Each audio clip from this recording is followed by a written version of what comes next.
கேது நமக்கு 2ஆம் வீட்டிலேயே உட்கார்ந்துருக்கார். இப்போதைக்கு அடுத்த 3 மாதத்துக்கு ராகுவாலும் சனியாலும் பார்க்கப்படக்கூடியவராக இருக்கிறார். அதனால் கேது திசை. அதற்கடுத்து இருக்கக்கூடிய சுக்கிர திசை. சுக்கிரன் 4க்கும் 11க்கும் உணவு லாபஸ்தானாதிபதி திசை.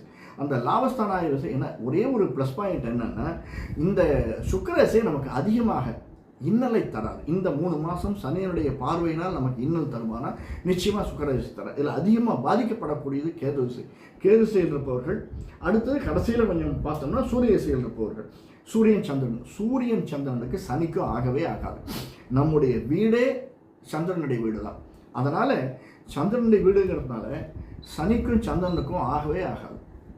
அதுவும் இல்லாமல் நம்முடைய 3ஆம் வீட்டை 7ஆம் பார்வையாக பார்க்கறதுனால, சனியனுடைய பார்வை இருக்கிறதுனால 2ஆம் வீட்டை அப்பப்போ பார்க்குறார். அதனால் வாக்குஸ்தானம் சுத்தமாக இருக்கணும், ரொம்ப கேர்ஃபுல்லாக இருக்கணும். கேதுவோட சேர்ந்தது ரொம்ப நம்ம யாராவது ஒருத்தர் கேள்வி கேட்டாங்கன்னா ரொம்ப ரொம்ப அதீதமாக பதில் சொல்கிறோம்னு நினச்சி ஏதாவது சொல்ல